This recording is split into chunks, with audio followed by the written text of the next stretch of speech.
What's up guys, Dan DeSalvo here, and right now I'm going to show you how to properly perform a biceps curl in a hip hinged bent over position. The reason why we do this, and my opinion on why this is a fantastic variation of a biceps curl, is because you're adding in an element of gravity and extra resistance.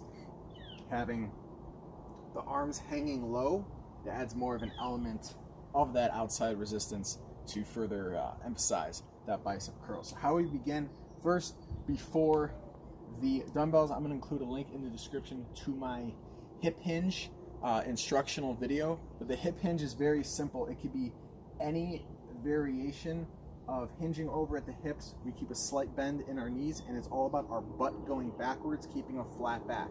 We don't have to go down all the way for it to be a hip hinge. Even this is a hip hinge, it's just the motion. So for this, picking up the dumbbells, by no means are we going to start all the way at a bottom hip hinge position and curl. You certainly can, but start with what's easier. So I'm going to start standing up, nice and tall, shoulders back and down, and I'm going to do it just a slight. I mean, this is like 15, 20 degrees, and even this adds a whole nother element to it. Palms facing in that hip hinge, cores tight, curl up, hold, lower slow. This also adds that resistance onto the hamstring as well. If you feel excess pressure in your lower back, that may mean you're hinging over too much. You could always come up a little bit.